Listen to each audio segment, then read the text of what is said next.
Went to Collingwood Technical School when I was 11, and the first day at school, a chap came around and he said, "We've got a band, anyone would like to learn to play in our band, come and see me in room so-and-so." I'm a little shy boy, so I didn't say anything, I didn't go. Went home and told Mum. The man came around and said they've got a band at the school.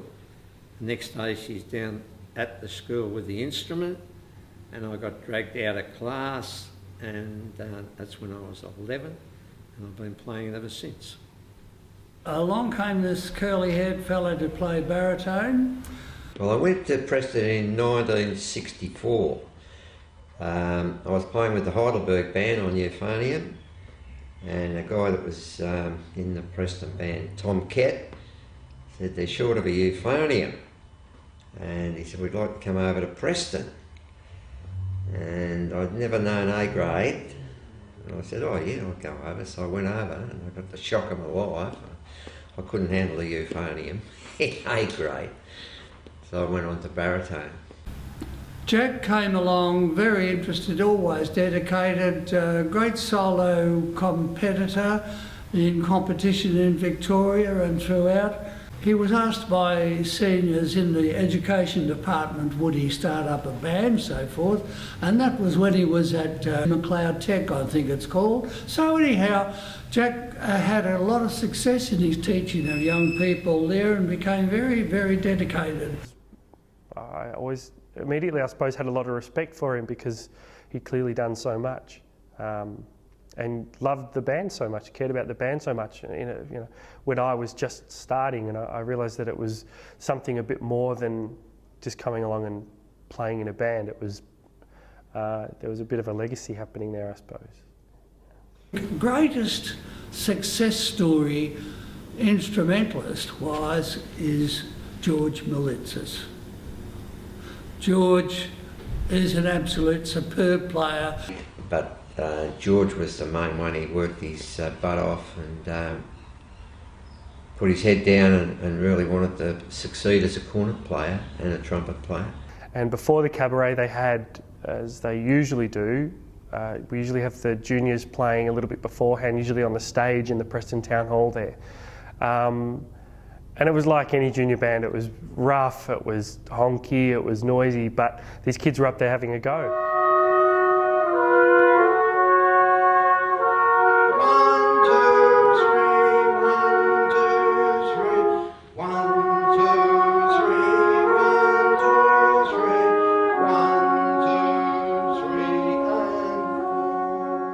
The first time I was just helping Darabin out. I wasn't even conducting Northern at the time. And we played this concert, Tom Paulin was conducting, and at the very end all these little tackers came out and ringed the band, and I nearly couldn't play. I couldn't believe what I was seeing. All these kids came out of nowhere.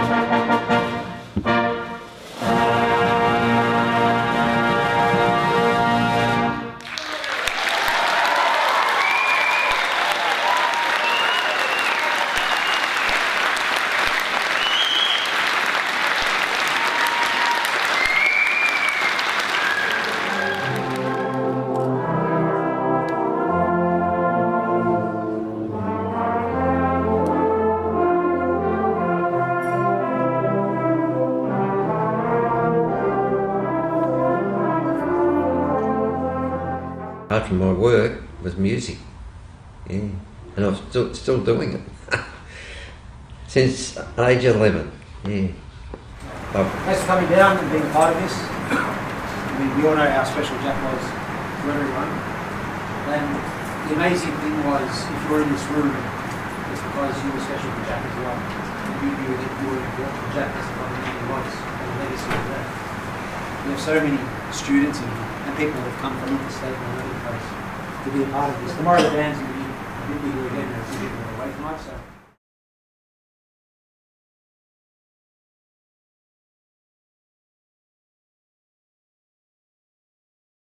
Now Now for Jack's brass band history. Wow. 1940 to 43, Collingwood Tech School band for 4 years. 42 to 82, as I mentioned, Melbourne Advent band for 40 years. 1964 to 68, City of Heidelberg band 4 years. 1969 to 1982, Preston Municipal band 12 years and become a life member.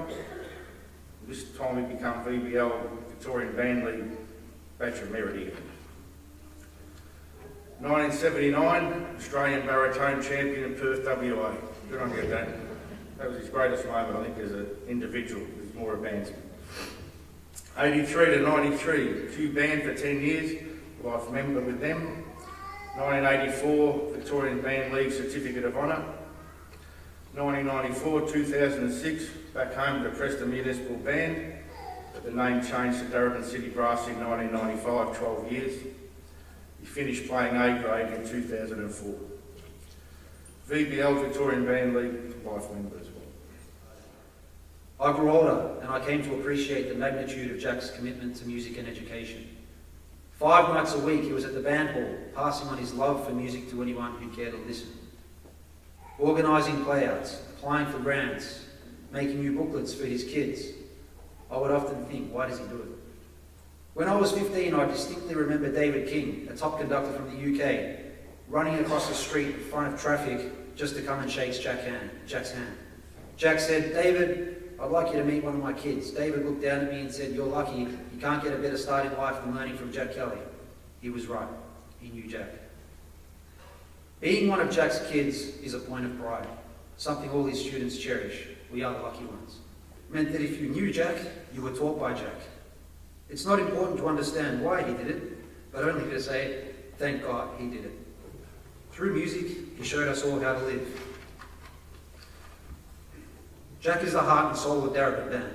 His dedication to music and to education are unparalleled. His legacy will live on in the many hundreds of students he has shaped as musicians and shaped as people. To know Jack is to carry the most beautiful burden, witness to just how generous, noble, and absolutely good a person can be. We'll work hard for you, Jack. You will live on. Farewell to our greatest teacher. Words cannot describe the heartfelt sorrow at the loss of truly one of Australia's brass band heroes. Loss of a loved one, loss of a true gentleman, loss of someone so giving, loss of a musician, loss of a teacher, loss of a great man, but most of all, loss of everyone's friend.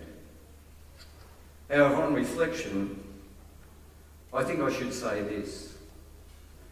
Words cannot describe the joy, the love, the support, the humility, the fun, the goodness, the friendship, the sharing, the giving that sums up Jack Kelly.